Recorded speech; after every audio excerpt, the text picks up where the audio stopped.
Item ಯಾವುದೇ ಇರಲಿ try ಮಾಡಿ ಆಚಿ ಚಿಕನ್ ಮಸಾಲಾ. ಇನ್ನು ಈ ಪರಿಸ್ಥಿತಿ ಕೇವಲ ಬೆಂಗಳೂರಿನಲ್ಲಿ ಮಾತ್ರನಾ ಅಂದರೆ ಖಂಡಿತ ಇಲ್ಲ. ಈಗ ಉದಾಹರಣೆಗೆ ಚಿಕ್ಕಮಗಳೂರಿನಲ್ಲೂ ಕೂಡ ಆಟೋ ಗ್ಯಾಸ್ಗಳು ಸಿಗದೆ ಚಾಲಕರು ಪರದಾಡಿದ್ದಾರೆ. ಚಿಕ್ಕಮಗಳೂರಿನಲ್ಲಿ ಆಟೋ ಗ್ಯಾಸ್ಗಾಗಿ ಪರದಾಟ. 2 ಕಿಲೋಮೀಟರ್ ಕ್ಯೂ ನಿಂತಿವೆ. ಸುಮಾರು 700ಕ್ಕೂ ಹೆಚ್ಚು ಆಟೋಗಳು. ಯಾಕೆ ಈ ಪರಿಸ್ಥಿತಿ ಅಂದರೆ ಇಲ್ಲಿ 4-5 ದಿವಸದಿಂದ ಸ್ಟಾಕೇ ಬಂದಿರಲಿಲ್ಲ.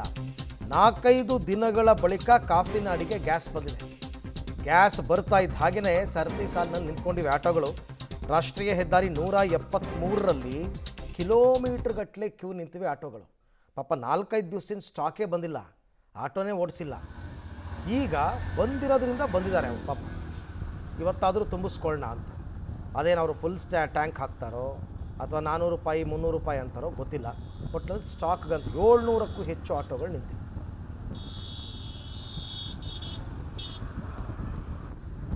ಕಳೆದ ಒಂದೂವರೆ ತಿಂಗಳಿಂದಲೂ ಕೂಡ ಮಧ್ಯಪ್ರಾಚ್ಯ ರಾಷ್ಟ್ರಗಳ ನಿರಂತರ ಯುದ್ಧದಿಂದಾಗಿ ಗ್ಯಾಸ್, ಡೀಸೆಲ್ ಹಾಗೂ ಪೆಟ್ರೋಲಿನ ಸರಬರಾಜು ಆಗುವಂಥದ್ದಲ್ಲಿ ಸಾಕಷ್ಟು ವ್ಯತ್ಯಯ ಆಗಿರುವಂಥದ್ದು. ಹಾಗಾಗಿ ರಾಜ್ಯಾದ್ಯಂತ ಮತ್ತು ದೇಶಾದ್ಯಂತನೂ ಕೂಡ ಆಟೋ ಚಾಲಕರು ಗ್ಯಾಸನ್ನು ನಂಬಿಕೊಂಡು ಜೀವನ ಮಾಡ್ತಿದ್ದಂಥ ಆಟೋ ಚಾಲಕರು ತೀವ್ರ ಸಂಕಷ್ಟಕ್ಕೀಡಾಗಿದ್ದರು. ಕಳೆದ 8 ದಿನಗಳಿಂದನೂ ಕೂಡ ಚಿಕ್ಕಮಗಳೂರು ನಗರಕ್ಕೆ ಯಾವುದೇ ರೀತಿಯಾದಂಥ ಗ್ಯಾಸಿನ ಸಪ್ಲೈ ಇರಲಿಲ್ಲ. ಆದರೆ ಇವತ್ತು ಅಂದರೆ ನಿನ್ನೆ ರಾತ್ರಿ ಗ್ಯಾಸ್ ಬಂದಿರೋದ್ರಿಂದ ಈಗಾಗಲೇ ಚಿಕ್ಕಮಗಳೂರು ನಗರದ ಏನು ಮೂಡಿಗೆರೆ ರಸ್ತೆಯಲ್ಲಿ ಸುಮಾರು 600ಕ್ಕೂ ಹೆಚ್ಚು ಆಟೋಗಳು ಸರದಿ ಸಾಲಲ್ಲಿ ಗ್ಯಾಸಿಗೋಸ್ಕರ ನಿಂತಿರುವಂಥದ್ದು ನಾವು ನೋಡ್ಬೋದು.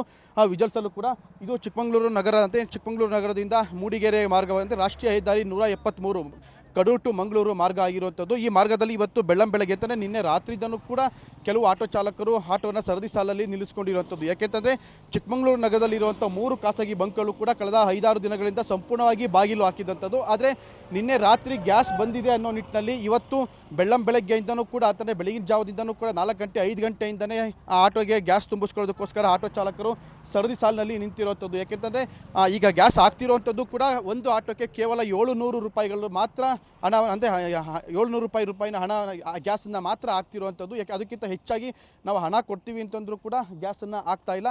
ಯಾಕೆಂದರೆ ಈಗ ಕಳೆದ 4-5 ದಿನಗಳಿಂದ ಆಟೋವನ್ನು ಸಂಪೂರ್ಣವಾಗಿ ಮನೆ ಬಾಗಿಲಲ್ಲಿ ನಿಲ್ಲಿಸ್ಕೊಂಡಿದ್ದಂಥ ಆಟೋ ಚಾಲಕರು ದಿನನಿತ್ಯದ ಜೀವನ ಸಾಗಿಸೋದಕ್ಕೂ ಕೂಡ ತೀವ್ರ ಸಂಕಷ್ಟಕ್ಕೀಡಾಗಿದ್ದರು. ಹಾಗಾಗಿ ಗ್ಯಾಸ್ ಬಂದಿದೆ ಅಂತ ಇವತ್ತು ಬೆಳಗಿನ ಜಾವ 4 ಗಂಟೆ 5 ಗಂಟೆಯಿಂದನೇ ಸರದಿ ಸಾಲಲ್ಲಿ ಏನು ಗ್ಯಾಸ್ ತುಂಬಿಸ್ಕೊಳ್ಳೋದಕ್ಕೋಸ್ಕರ ಕಾಯ್ಕೊಂಡು ನಿಂತಿರುವಂಥದ್ದು ನಾವು ನೋಡ್ಬೋದು. ವಿಜಯಸಲ್ಲೂ ಕೂಡ ಒಂದು ಆಟೋ ಮುಂದೆ ಹೋದ ತಕ್ಷಣ ಮತ್ತೊಂದು ಆಟೋನ ಹಿಂದೆ ತಳ್ಕೊಂಡು ಹೋಗ್ತಿರುವಂಥದ್ದು. ಸುಮಾರು 600ಕ್ಕೂ ಹೆಚ್ಚು ಆಟೋಗಳು ಸರದಿ ಸಾಲಲ್ಲಿ ನಿಂತಿದೆ ಅಂತಂದರೆ ಸುಮಾರು 2 ಕಿಲೋಮೀಟರ್ಗೂ ಹೆಚ್ಚು ದೂರ ಗ್ಯಾಸಿಗೋಸ್ಕರ ಆಟೋ ಚಾಲಕರು ಗ್ಯಾಸ್ ತುಂಬಿಸ್ಕೊಳ್ಳೋದಕ್ಕೋಸ್ಕರ ಕಾಯ್ಕೊಂಡು ನಿಂತಿರುವಂಥದ್ದು. ಈ ಬಗ್ಗೆ ಮಾತಾಡೋದಕ್ಕೆ ಇಲ್ಲಿ ಸಾಕಷ್ಟು ಆಟೋ ಚಾಲಕರು ಕೂಡ ಇದ್ದಾರೆ.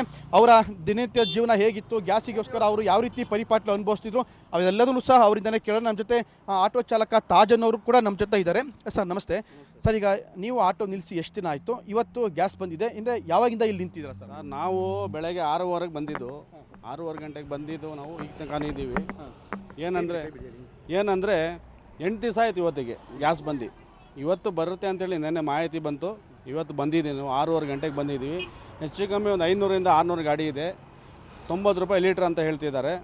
ಒಂದು 700 ರೂಪಾಯಿ ಆಗ್ತಾಯಿದ್ದಾರೆ ಅಷ್ಟೇ ಗ್ಯಾಸ್. ಈಗ 700 ರೂಪಾಯಿ ಗ್ಯಾಸ್ ಹಾಕಿದ್ರು ನಮಗೇನು ಜಾಸ್ತಿ ದಿವಸ ಬರೋಲ್ಲ. ಅದು ಓಡಿಸಿದ್ರೆ 2 ದಿವಸ ಖಾಲಿ ಆಗುತ್ತೆ.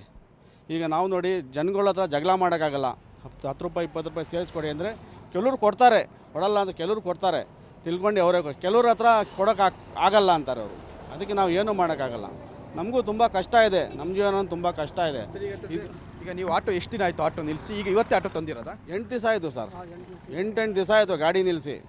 ಈ ಬಂಕಲ್ಲಿ ಬಂದು 8 ದಿವಸ ಆಯಿತು. ಮತ್ತು ಇನ್ನೂ 2 ಬಂಕಲ್ಲಿದೆ, ಅಲ್ಲಿ 15 ದಿವಸ ಆದರೂ ಒಂದು ಬಂಕಲ್ಲಿ ಗ್ಯಾಸೇ ಆಗ್ತಾಯಿಲ್ಲ. ಗ್ಯಾಸ್ ಇದೆಯೋ ಇಲ್ಲೋ ನಮಗೆ ಗೊತ್ತಿಲ್ಲ. ಕೆಲವ್ರು ಇದೆ ಅಂತಾರೆ, ಕೆಲವ್ರು ಇಲ್ಲ ಅಂತ ಹೇಳ್ತಾರೆ. ಗ್ಯಾಸ್ ಆಗ್ತಾ ಇಲ್ಲ ಅವರು. ಇದು ಆಟೋ ಚಾಲಕರ ಮಾತಾಗಿರುವಂಥದ್ದು. ಅಂತಂದರೆ ಕಳೆದ 8 ದಿನಗಳಿಂದಲೂ ಕೂಡ ನಾವು ಆಟೋಗಳನ್ನು ಮನೆ ಬಾಗಿಲೇ ನಿಲ್ಲಿಸ್ಕೊಂಡಿದ್ದೀವಿ. ಆದರೆ ಗ್ಯಾಸನ್ನು ಚಿಕ್ಕಮಗಳೂರು ನಗರದಲ್ಲಿರುವಂಥ 3 ಬಂಕ್ಗಳಲ್ಲಿ ಕೆಲವು ಬಂಕ್ಗಳಲ್ಲಿ ಗ್ಯಾಸ್ ಇದ್ದರೂ ಕೂಡ ಅವರು 130, 140 ರೂಪಾಯಿ ಹೇಳುವಂಥದ್ದು. ನಾವು ಆ ರೇಟನ್ನು ಕೊಟ್ಟು ಗ್ಯಾಸ್ ಹಾಕಿಸ್ಕೊಂಡ್ರೆ ಗ್ರಾಹಕರ ಬಳಿ ಹೆಚ್ಚಿನ ಹಣನೂ ಸಹ ಕೇಳೋಕ್ಕಾಗಲ್ಲ. ಯಾಕೆಂದರೆ ಅವರು ನಮಗೆ ಆಟೋದವರು ದರೋಡೆ ಮಾಡ್ತಾರೆ ಅಂತೇಳಿ ನಮ್ಮ ಮೇಲೆ ಜಗಳಕ್ಕೆ ಬರ್ತಾರೆ. ಹಾಗಾಗಿ ಸರ್ಕಾರ ಆದಷ್ಟು ಬೇಗ ಈ ಒಂದು ಸಮಸ್ಯೆಗೆ ಪರಿಹಾರ ಕೊಡಬೇಕು ಅನ್ನೋದು ಆಟೋ ಚಾಲಕರ ಮಾತಾಗಿರುವಂಥದ್ದು. ಕ್ಯಾಮರಾಮನ್ ಪುನೀತ್ ಜೊತೆ ನಾರಾಯಣಗೌಡ, ಪಬ್ಲಿಕ್ ಟಿವಿ, ಚಿಕ್ಕಮಗಳೂರು.